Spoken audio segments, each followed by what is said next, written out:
Thank you very much for hanging around. Again, it's been such a great crowd. My name is Paul Sutter. I'm at the University of Colorado. Before that, spent a bunch of time at the University of Georgia. And we have a panel up here to try to pull this all together. Etta Fields Black, Mark Stewart, William Boyd, and Drew Swanson. I'm going to open with a few quick remarks, and then I'm going to ask our panelists three big questions that I think are critical for us to think about. And I'm going to give them a chance to address those questions, maybe just in bits and pieces, fairly quickly. And then what I'd like to do is I'd like to turn to all of you and really engage a conversation. And the only things I ask, and I'll ask it of ourselves as well as the audience, is that we stay focused on these three questions. No filibustering. All right? And really, because my task here, this is entirely self-serving, is that I've got to pull all of these really wonderful essays into a single coherent book. And so I think this is my chance to collect as much wisdom that sits in this place as I can. Before doing that, a couple of things, though. I'd like to ask us all to give Paul Pressly a big hand.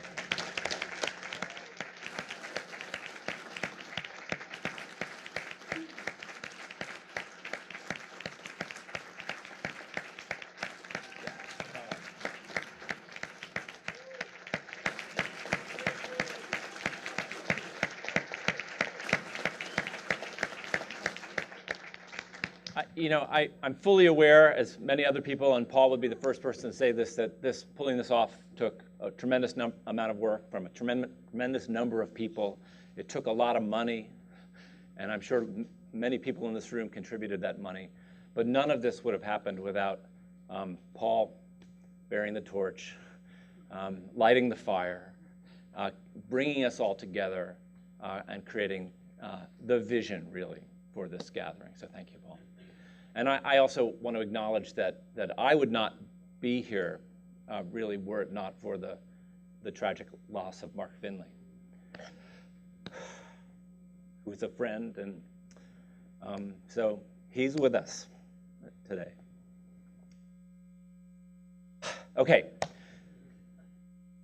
I completed my PhD almost 20 years ago in environmental history, and I worked with a guy named Donald Worster at the University of Kansas. And it was at a moment when environmental history was really almost synonymous with Western history. And then I was lucky enough to get a first position at the University of Virginia, where I spent 3 years, and started to realize that the environmental history of the American South was a really important field of inquiry, and one that not a lot of people had paid much attention to. I think Mart's book came out just a year before I showed up at the University of Virginia, and there were a few other people who were doing really important work in this field, and I started to get sucked in, and I have to share a little anecdote with you, and that is that I at the University of Virginia I was mostly in the engineering school for reasons that I won't explain entirely here today, but I was teaching engineers, and one day I discovered this book, The Waterlords, which I was really fascinated by, and I started looking at the list of people who were part of the Nader's Raiders group. And it turns out the dean of the engineering school at UVA was one of Nader's Raiders. He was one of the people who was down here with Jim Fallows. I never outed him. And the other little story I'll tell you about that is that towards the end of my 3 years at Virginia, I was lucky enough to get a job at the University of Georgia, where I spent almost a decade. And I was really excited about that. And in fact, I turned down the possibility of maybe going back to the University of Kansas to go to Georgia. And just before I left, I wandered into our local bookstore in Charlottesville. And there on the table, this is 2000, was a pile of books with the interesting title, Ecology of a Cracker Childhood. I hesitate to say, Janice, that they might have even been remaindered at that point. I want to know the history, because obviously this book has done well, but maybe people didn't quite know what to make of it at first. And I picked this up, and it sparked a tremendous interest in me, and particularly in the longleaf system and this part of the world as well. And so that sort of brought me to Georgia, and I still remember giving a job talk in 2000 on a book that I have not yet written, because when I particularly showed up at the University of Georgia, my career was hijacked by Southern environmental history. And I think it's also important to point out, and then I'm going to turn to the questions, that in many ways, without going into great detail, the field of environmental history and the questions that environmental historians ask have moved in the direction of the South. And I mean that not only in terms of turning attention to this really important region, but bringing attention to the intersections between nature and culture that have been critical to this conference. Moving away from an obsession with the wilderness idea and towards landscapes of much more complex settledness, maybe. That's a terrible way of putting it, but you get the picture. All right. Here's what I'd like to do, 3 questions, and then I'm going to ask each of our panelists to respond quickly to whatever aspects of these questions they'd like to respond to, and then we'll open it up to the audience. We'll steal one of these mics so we can have people running around and talking to you. Here's the first question, and by the way, all these questions are like 4 questions, but I think they're coherent, so 12 questions. First, what is this place we've been talking about? How do we define it? How do we bound it? What has been its reach? I think some of the papers we've seen over the last few days have talked about the reach of this place. How has it been at the edge of other places and processes? And I have to give you one other little example here, particularly given that Chris just ended this conference so well. I just wrote a book about the massive human-induced soil erosion that transformed much of the American South. And a friend of mine up in Athens, as I was finishing this book, mentioned to me, he's like, you know, increasingly we're thinking that some of the marshes along the coast may actually be partly artifacts of upland soil erosion. Because that soil had to go somewhere. And I'm not sure if anyone's really studied this carefully enough. I'm not suggesting that the marshes didn't exist before soil erosion. But the marshes may be beneficiaries of what Eugene Odum called our upland folly. All right, and I think that's a really interesting way of thinking about the connections between this place and other places. How do these islands, many of them nobly preserved, float in a larger sea of environmental impacts? Impacts that have never been without their human dimensions as well. In other words, what makes this place special, and how can we make sure that our definitions of its specialness make a place for everyone who lives here, or perhaps in the shadow of its power? So that's one question. Wow. What have we been talking about here? What is this place? Second, and much more important to my task, what have been the larger themes that have emerged across these papers? What knit these papers together? And maybe as importantly, what have we missed? What might someone who asked to survey the environmental histories of the Georgia coast have expected to hear over the last 2 days that they haven't heard? What other topics might have been included? And third, and I think this is important, even though it's not always easy for us historians and non-historians to deal with an audience full of advocates and stakeholders and citizens of this place, what do we do with all of this? I particularly want to ask how environmental history helps us to expand, to rethink, to reframe a preservationist agenda, an environmental agenda that's both natural and cultural. And I think for me, my quick answer to what important themes have emerged, I think probably the most important one is that there is no nature without culture in this place. And there is no culture without nature in this place. That we can't separate the two out, and that we really need to attend to the many and complex intersections between those two reigning categories. So with those quick thoughts, I'm going to turn to our panelists now and see what their thoughts are, and then we'll turn it out to you. Who wants to go first? I'll take a stab at it. Go. Does that work? Can you hear me? Maybe just try to answer or address the question of what we've missed, at least one piece of it, and then overarching theme that seems to be emerging. I'm kind of surprised that we haven't talked more about the ocean itself. And Chris sort of set us up for this at the end of his talk, right? That in many ways, these presentations have been about water. There's symbolic meanings, there's spiritual meanings, there are physical manifestations, our concern about them. Chris pointed out, right, it seems redundant to say that a coast is made by being on the coast, right, the edge of the ocean. But we haven't, despite this sign here, talked a lot in a very explicit way about the ocean in this environmental stories that we've been telling. Janice reminded us of Bartram's passage about the ocean. William slides talked a little bit about the aquifers, but that's something I don't think we've engaged with in a substantive way. And I'm the worst offender. I don't think I mentioned the ocean once at all in my talk, if memory serves. But I think one of the things that has linked much of the work that we've heard here over the last few days, these histories, they've sort of laid out for us, I think, a big tent vision of the origins of conservation and preservation impulses on the coast. So we've all laid out these various stories of where this conservation impulse has come from. I gave you a sales pitch for the Lost Cause. We've heard a lot about wealthy northerners and their investments, grassroots responses to timbering, water pollution, how some of this may have come from African American stories about land and place and their actions in those spaces. And I think that may lead us into what we have to say for stakeholders in the future of conservation, is that these histories should be reminders that these efforts should be a big tent. That they should offer something for everyone who engages in these. And it's easy to forget sort of those, I think there's multiple origins for what we're doing now. But that's a bit rambling, so that's probably where I should stop and pass it along to someone who will be more concrete. William, you want to chime in? I was worried down you the were line. going to just move down the line. I think I'm going to be struggling with what is this place for a while after the last 2.5 days, and I so much and appreciate so much the opportunity to be here. But the way I've been thinking about it is thinking about it in terms of linkages and connections, both into and out of.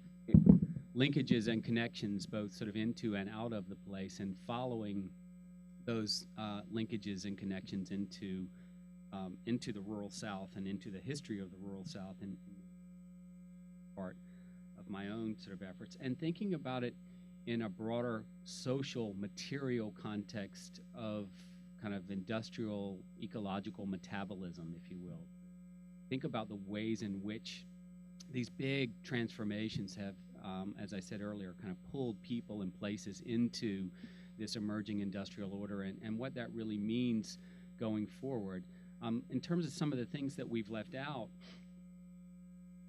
I was really struck by Mart's question and comment to Chris, and thinking about part of the intellectual history of the ways of seeing and the ways of thinking about some of the pieces of this story. And that's been sort of under the surface, I think, in a number of the presentations, but it's a really interesting and important way into some of this, I think. And there's a way in which kind of the combination of fact-making on the one hand is becoming so important for much of what we're talking about in the environmental aspects of this, and local meaning making, and combining or thinking about how we put sort of global fact making together with local meaning making, to me is a big part of the challenge, say, of global climate change, and thinking about these big abstract environmental problems that the technocratic discourse can tell us all about but will bore us to tears, somehow making those tangible and meaningful for people living real lives in real places, I think, is a big part of the challenge going forward. And I think environmental history has a tremendous role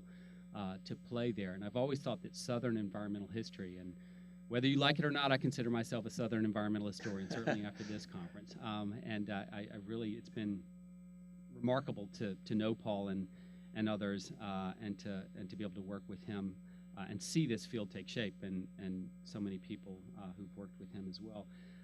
It has an opportunity, I think, to be more real than, say, Western environmental history in terms of its connections to people and place. And I don't say that lightly. I mean, in a sense that the deep, tragic history of the South gives us so much more to work with in some ways with environmental history, and taking kind of the social and cultural, the political and the economic side of this more seriously and really working through a much more complicated, I think, social and in some ways more complicated physical landscape.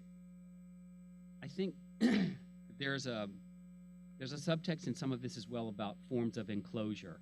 And I was struck by some of the discussions over the last couple of days that there are different ways in which kind of environment, place, microenvironments in particular, are being enclosed and taken and grabbed right before our very eyes, and we're not necessarily paying attention to that and recognizing that that's happening. And this is a big challenge going forward. And I think that brings us to your last question in terms of the agenda going forward. And there's a new politics of restoration that we need to be thinking about. We're in an agenda now where we're thinking about adaptation and we're thinking about restoration. We're in triage, right? And we'll be in triage for the remainder.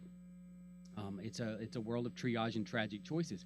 That's not a reason to be hopeless, but it is a reason to think carefully about the politics of all of that and the politics of the restoration agenda here and all over the world, frankly. It's happening everywhere. And I don't think we even know how to think about that yet. We've been so tuned into kind of the big environmental fights for a long time that we haven't gotten to the point now where if we really are going to move into this restoration or reparative agenda, we need to be very careful about the politics of that going forward. Bart. Bart, pull the mic up to you there. Okay. For future reference, you all may want to, next time can you hear me?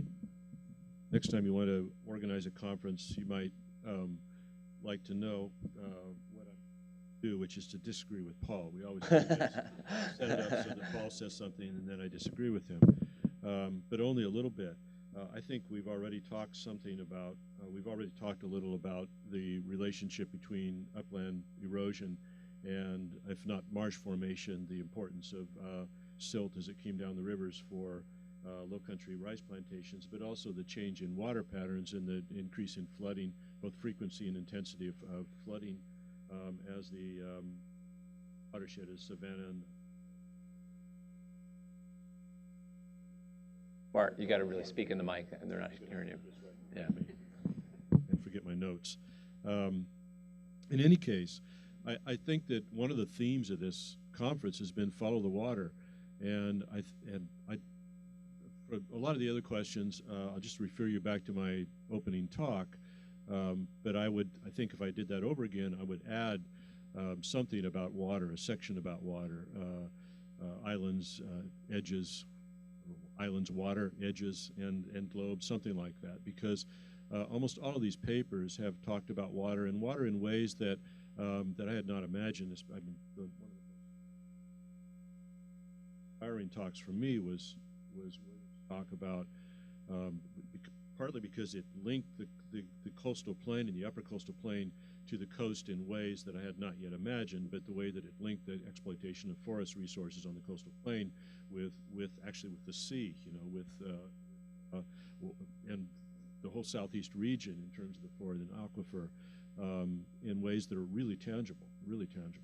So I think that follow the water is one of the things that has been one of the larger themes of this, and I can't really say what we've missed, but Paul's comment about how we might contextualize the environmental history of this area within a larger environmental history, I think is a good cue. And his comment that environmental history seems to be moving in the direction of the kinds of questions that Southern environmental historians are asking is also a good cue.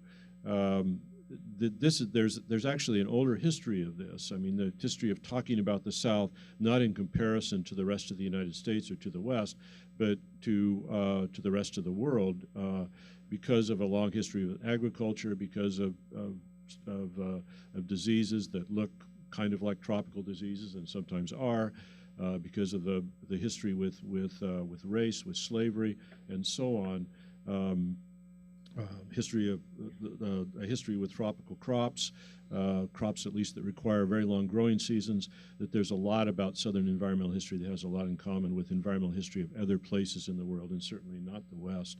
So there's a long history of this, but I think that connecting the environmental history of this area with larger global environmental histories, as I mentioned in my opening comments, is going to be important as well. And I really think I would underline that more now after hearing especially the talks this morning.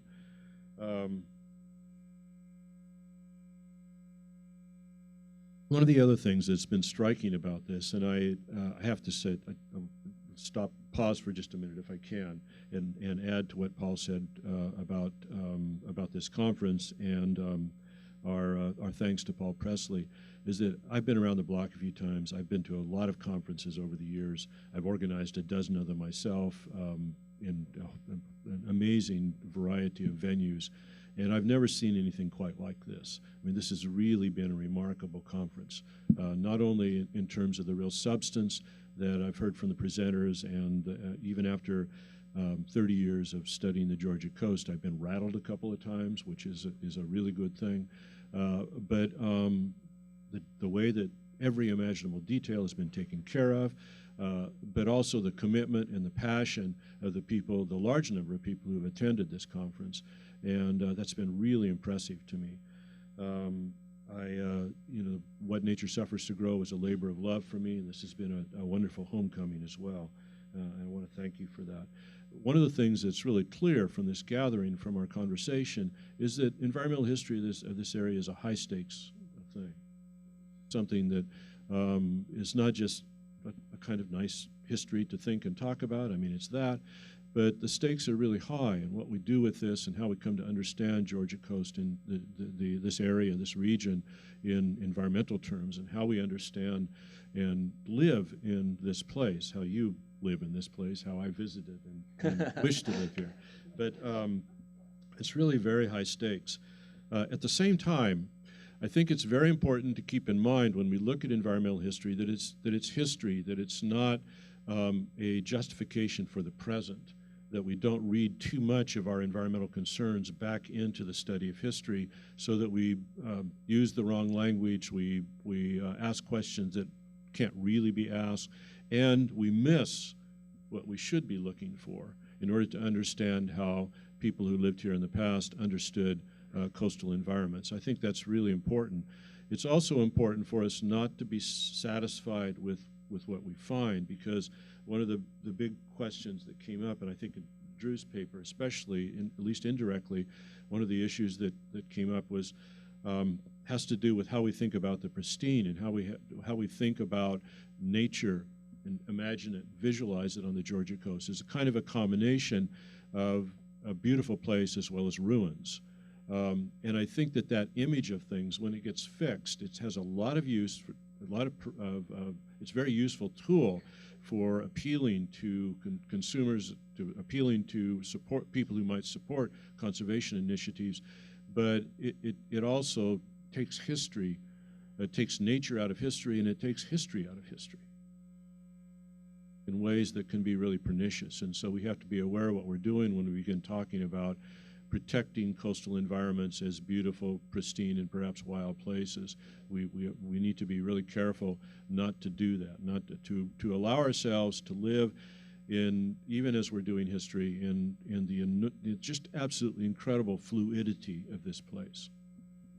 I should say, as we're transitioning here, some of my remarks were influenced by a great essay that Mart wrote several years back, imagining the thought experiment of what would have happened to the American environmental tradition if John Muir had stopped and stayed in the South, rather than heading on to California. And it was I think it was one that helped us to recognize that the South needed a lot more attention.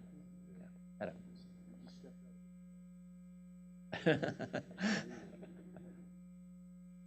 Okay, to Paul's first question, I think that throughout the symposium, we have done a really good job of defining both the diversity of this place, but also the commonality.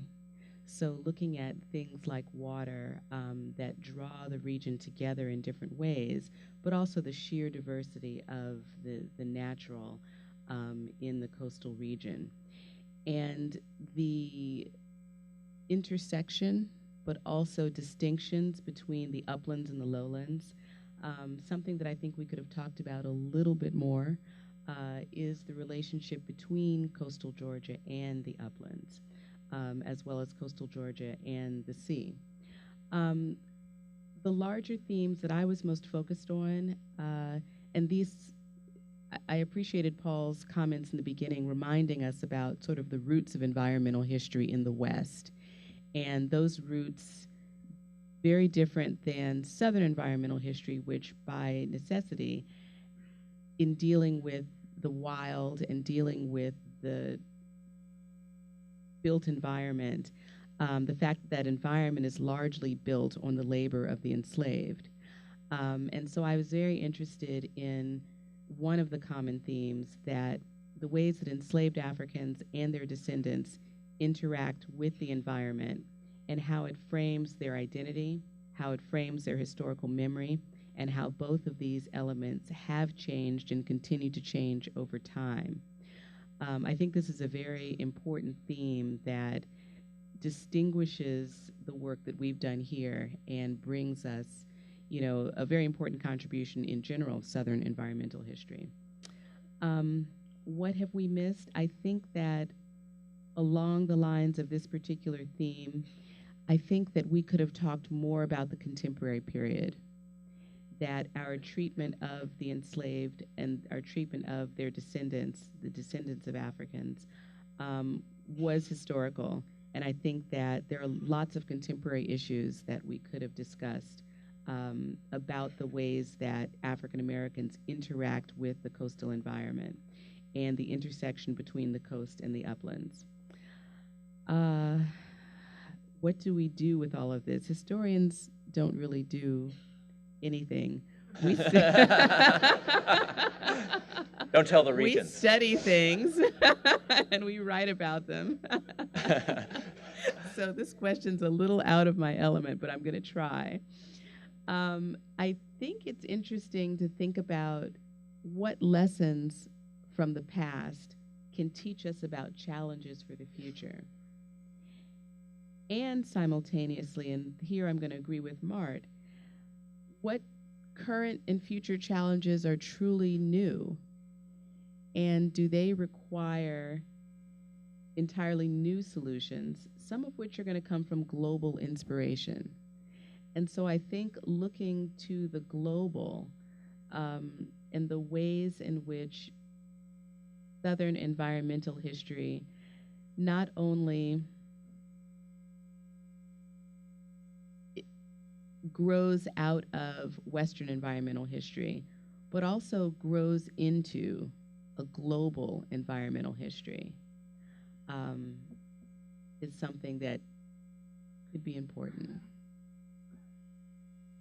And interestingly, I think it's worth noting that while a lot of our participants in this gathering have talked about the South as a coherent unit, one of the real virtues of this conference and having the focus on the coast has been to start to crack that nut a little bit and recognize that, yes, we can't understand this without situating it in the South, but that's only one of its situations, right? And I think that's really important. And the only other thing I would add here quickly, and then we'll turn it out to all of you, is that in the broader historical profession recently, there's been a lot of attention, and this is, I think, particularly poignant in Southern history, with memory. And how do we remember the past? And environmental historians haven't paid enough attention to that. And I think there are ways in which environmental protection can be hostile to memory. And I think we've seen that. I mean, Taya's paper, that particularly that really poignant moment at the end when looking at, forgetting what happened in this creek. And obviously there are now environmental threats to that creek. But I wrote an essay recently whose title was Nature is History. And that sounds initially fairly ominous. And that was part of what I meant. But the other part is that we can't think about the natural world without thinking about it as a product of change over time that we sometimes influence and we sometimes don't. It's not something that exists outside or before history, and we certainly ought not to shoot for preservationist agendas that idealize that kind of nature, because it can do violence to the past, I think. All right, so with those thoughts, I think, yeah. I just want to add one note. just to get it in there, by way of Edda's remarks, is that I really think that there might be a very interesting place for a history of estuaries in a global context, because estuaries are on the front lines everywhere in the world of battle against climate change, adaptation to climate change, and I think that Georgia's estuaries are as well, and it would be really interesting to at least talk about the history of that. Right. So now we're going to turn it out to the audience. We're going to probably steal one of these microphones, I think. I'm not sure where our mic people are. And again, we'd love to hear your thoughts, particularly on those three focus questions. How do we define this place? What themes have emerged over the last several days that you think knit these papers together, and what things are missing? And what's the upshot, to use that great Leopoldian phrase?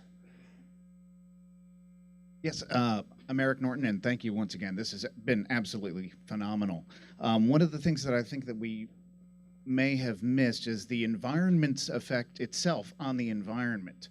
We have a very long history of very powerful hurricanes and storms that roll through this area, and now we have shifting shorelines that are rapidly affected by that.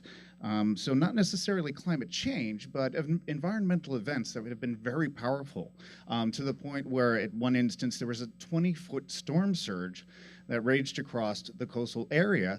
And if you couple that with a rapidly drained aquifer that leaves a very vast chasm and a very strong possibility of change for the entire coastline. So we focus a lot on the people's impact on the environment, but the environment's impact itself, I think, could be addressed a little bit. So thank you. Thank you. I think that's interesting. I mean, I think in the field of ecology, there's some really interesting work being done on historical ecology that has taken disturbance from being something we need to externalize as noise to making it the very center of how we understand natural systems. And certainly there have been lots of historians who have looked at disaster histories, though usually insisting that we recognize that they're not merely natural. Yeah, next question. And I think it was a wonderful conference, and I learned a lot. But as one of you mentioned, we focused on the inland side of our coast, but not the eastern edge.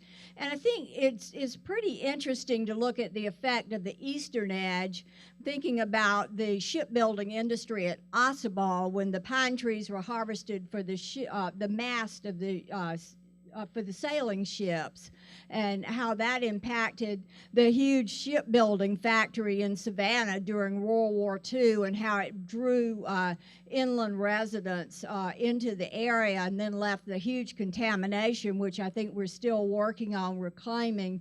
The huge submarine bay at Kings Bay that's been a big issue. I don't know too much about it, but our maritime, the people it's brought in, settlers, not just the English and the Africans, but from every part of the world that have been drawn here, including apparently Blackbeard and a bunch of pirates. The area I'm researching now, which is very little documented, the illegal whiskey trade that was so prevalent beginning in 1907 when Georgia enacted prohibition ahead of the Volstead Act. We had rum runners from Cuba, we had mafia from Detroit, all attracted here because of our coastline, the bays and the estuaries, as well as the transatlantic shipping. All of those things, and then followed up later, we had the great importation of marijuana by the shrimping industry, hidden in shrimp boats. All of the special eastern edge, the other side of the island, be great maybe to include some of that in our next conference. Thank you. Other comments or questions? Yes, in the back there. Talking with, Ray Christie, Coast Heritage Society. We're right next door to the Rail Museum, History Museum. My question is, and more of a comment as well, is that we started this with a really good overview of the first 5 millennia, and it really gave us a kind of accelerated us through time. And then each of you were kind of pulling out a different perspective in the last couple hundred years. But my question is about the idea of ecology before the Europeans came. You have these Native Americans living here for thousands of years who somehow had found this natural balance of environment. They didn't have these big crashes in population. And somehow they had found a balance, so it'll be interesting to see what their idea of ecology was then, before it was ecology, their balance with nature. there was a wonderful slide, and I can't remember who did it, that showed where the Native Americans would settle on these islands, and they always settled in this perfect balance between the marsh and the ocean. And that was something they just kind of picked up on. It would be interesting to find out what their idea of conservation and ecology was, and also for the African Americans who came later on, who lived on these islands without modern technology, who were isolated, who lived out there for decades without modern technology, how they saw ecology as well. I think that's something that would be an interesting way to see in the future. Great, thanks. Anyone want to respond to that? I think those are really great points, and I made an attempt when I was doing my book to look at Native Americans especially. There's just simply, the information simply isn't there for the most part. I mean, you can read a little bit into the brief accounts that we have from the Franciscans, a prayer book, I think, that I remember looking at closely, and I think I talk about it in the first chapter of my book. But it's really hard to do that, and it's also very risky business. We now have some fairly, Paul can talk about this perhaps a little more eloquently than I can, but some fairly good studies that essentially demonstrate that if we read too much into Native American behavior and the kind of balance that they appeared to have had with nature, it's easy to turn them into the first ecologists. It's easy to turn them into an extension of ourselves and to turn them into something we want them to be. And there's a lot more that I could say about that. But at the same time, and I've thought about this a lot in this conference, I know that when we started doing environmental history, we didn't know what to look at. I mean, there was a lot of scientific information, but we didn't know, when I look back at other sources, I couldn't find anything a lot of times. It required me to look at to ask different questions, but also to learn how to begin to connect the dots, or to collect a critical mass of dots that I could begin to see patterns. And I think that we've learned in general in doing African American history that it's required some new research methods, and it's required us to look at sources in new ways, but also try to identify some new sources as well. When people are relatively invisible, relatively voiceless in the past, we have to find new ways to make them visible and to give them voice. And that just takes a lot of work and a lot of research and a lot of asking the same kind of question that you ask, even if it doesn't appear at first that it can be answered. I chime in there too, that I think, American history generally, and American environmental history in particular, has been a story with a very hard and fast beginning point, which is really settlement. It's a story of a settler society. And obviously we need to have a deeper sense of Native peoples on this continent and their history. And I think a lot of Mart's comments were about really depicting Native peoples as historical actors. But I think the other thing we really need to do as historians, and particularly environmental historians, is play more with scientists in ways that will allow us to expand our methodologies and perhaps get at some of these questions, or answer some of these questions with sources that are outside of our traditional archival comfort zone. I'll put in a pitch for the Wormslow Institute that I think is doing some really excellent work in this area in terms of bringing different disciplinary approaches together to deal with some of these questions. And I think that's one of the critical ones, is giving us a deeper sense of the human history of this place. Yeah, right. That is exactly like what I've been wanting to emphasize, was the part of the cultural aspects of this that I felt was being underserved. And on the second day of this conference, I've been after Paul to make a commitment to building on this with that more of a focus. You talk about memory, and I think that's an important aspect. And one of our participants talked about restoring trust, and I think this could provide a forum for people to be able to articulate areas that there's, I think, a lot of millennium angst. Was that one of the terms that we talked about? I think the African American story, with its roots in slavery, we've talked about that multiple times during this, and I feel like that has really been overlooked. And I think it's an important aspect of acknowledgement that we could get to on another level, talk about race relations and psychic reparations. All of those words can get everybody real nervous. So I recognize that you need a lot of training and a forum that would have some rules and stuff for that. But anyway, it's been a marvelous experience, and thank you all for your contributions towards it. Thank you. We have lots of questions, and we'll move the mic around, but panelists definitely feel free to jump in at any point here. So I'm following the mic, and where'd it go? I've got one right here. All right, great. Thank you for you and all the speakers. I just kind of to add on to the culture, when I first saw the announcement of this, even the picture, the icon, somebody fishing, until I just heard shrimp boat and marijuana. I don't think we really talked about fishing aspects. And I'm just curious, in the field of environmental history, and I grew up in Atlanta, but I'm new to the coast here.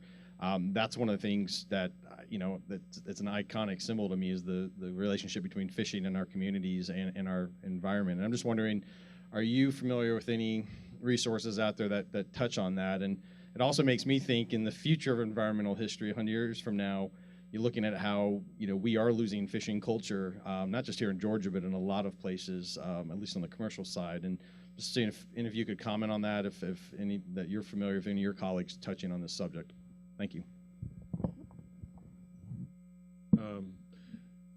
Yeah, I think that actually some of the very early environmental history had paid a lot of attention to fisheries and the regulation and monitoring of fisheries. But in general, the environmental history of oceans, of marine places and marine environments is a really new field, and we don't have very much literature on this yet. So, Anybody else want to chime in on that? Yeah, I think particularly in terms of the South, there's not a lot of good stuff. I mean, Christine Kiner has a nice book on oysters in the Chesapeake Bay that UGA Press did. But we need more down in these parts.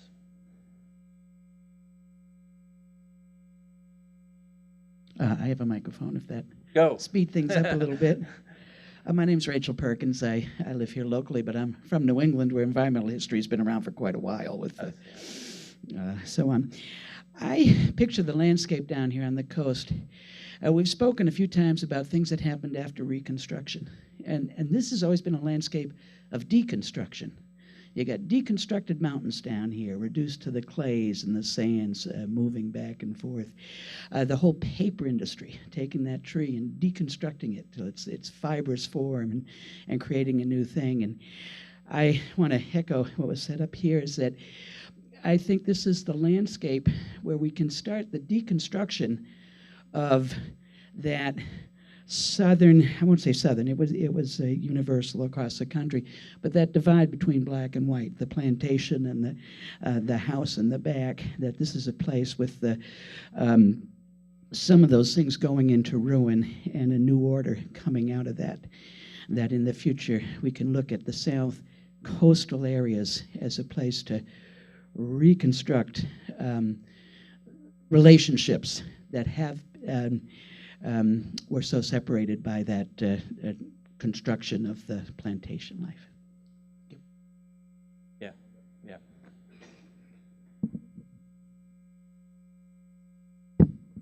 Thanks. Yeah, I think that's a great point, and I think several people have already said this, but I want to echo that. I think we've done a decent job, at least, interrogating race or ideas about race in a number of these papers. And that's something that, as again, several of the panelists have already suggested, that Southern environmental history has tried to do more self-consciously than environmental history in other places, at least in the United States, had traditionally done. I think there's a lot more to do there, plenty more to do.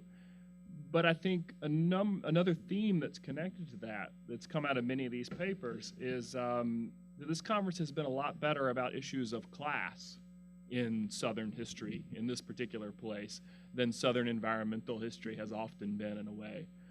In some cases, I feel like we have sort of dropped a rigorous interrogation of class and had ideas about race, rightly so, in some ways, stand in its place.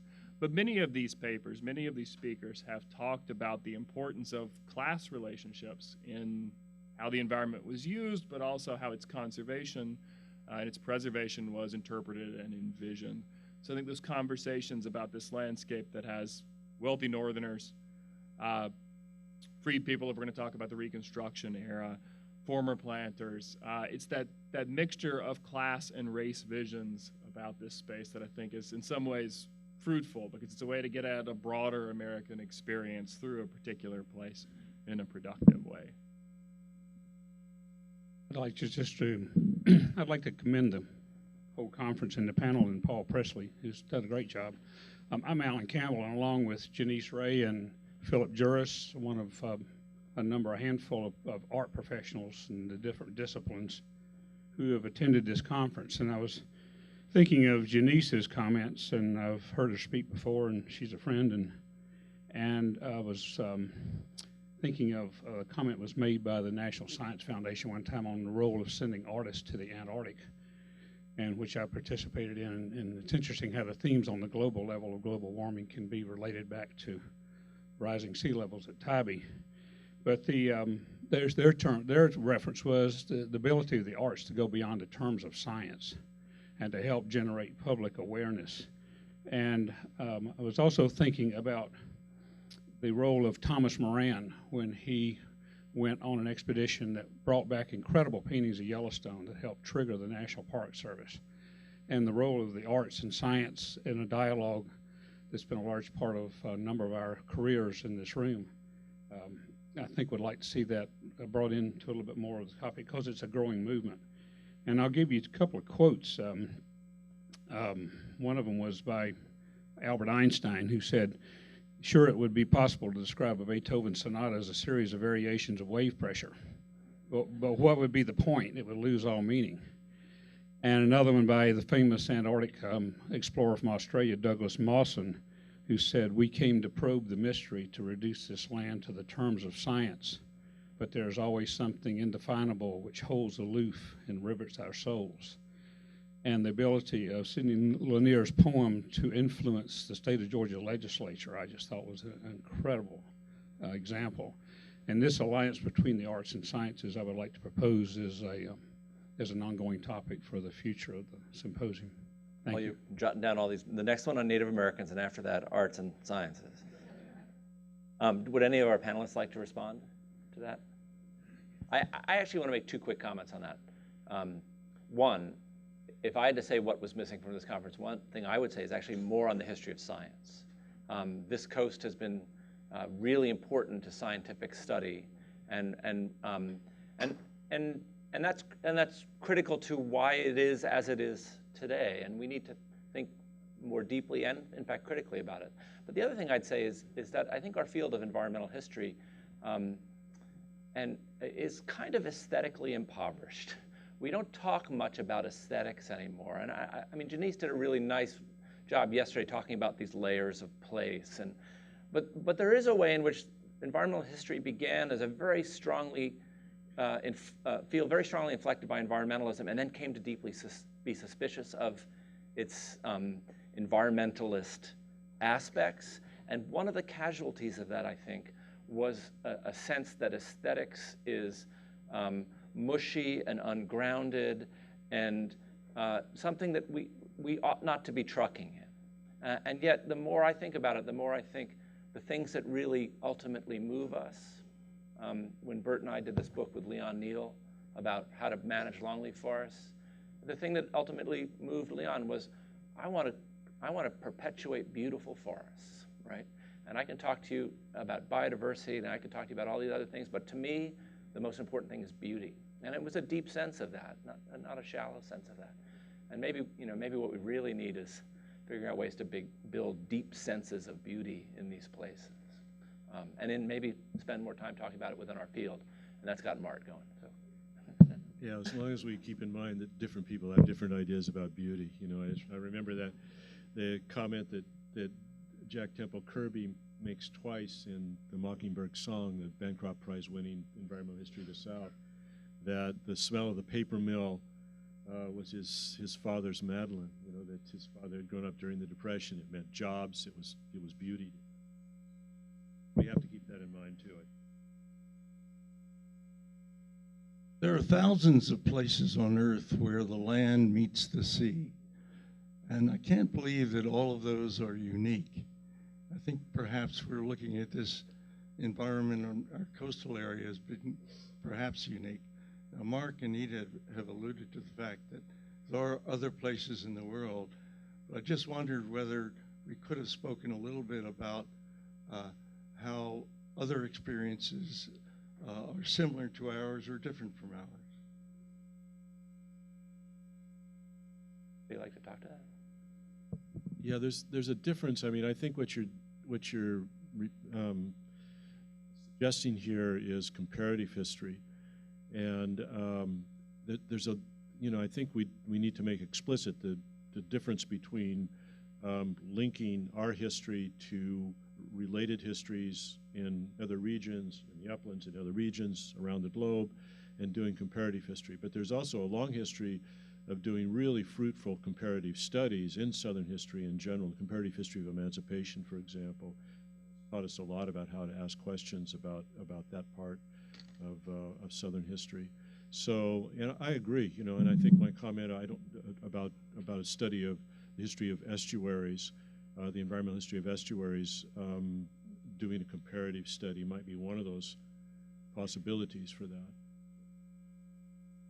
I think we have time for one more. Is that good? I think one thing that we might be missing. Could you pull the mic up, Craig? One thing we might be missing is the horrible flooding in the state of South Carolina last year. That was a 500-year flood. It was devastating. And the horrific chemicals, poisons that all went down into the Charleston Harbor was horrible. What effect did it have on our coast that's so precious if we had that same flood on the Savannah River, the Geechee River, the Altamaha? And our governments are putting everything they can in the floodplains to keep out of the cities. And what effect would that flood have had on this coast? It would have been devastating. It was devastating to South Carolina, and I think that's something that you might be missing. Thank you. Okay.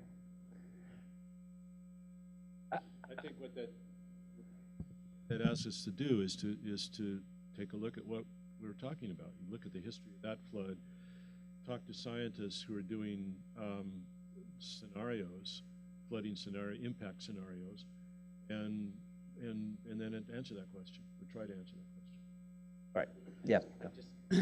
Can't resist, but I think this raises, I think, a challenge to Southern environmental history as well from Bob Bullard and people who've been doing environmental justice from the social science side for a long time. And there are all kinds of issues with toxics here in the South, and sometimes the environmental advocacy community moves toward, you know, different sorts of agendas that don't necessarily really take those issues into account. And I think that really needs to be part of a more comprehensive approach to environmental history in the South, and thinking about kind of the distributional impacts of these major industrial developments and the massive pollution loads over the post-war period in the 20th century and beyond, obviously, and what that meant for particular communities, real people living real lives in real places, absolutely. And the changing sort of hydrologic regime is going to create all kinds of issues and impacts for the coast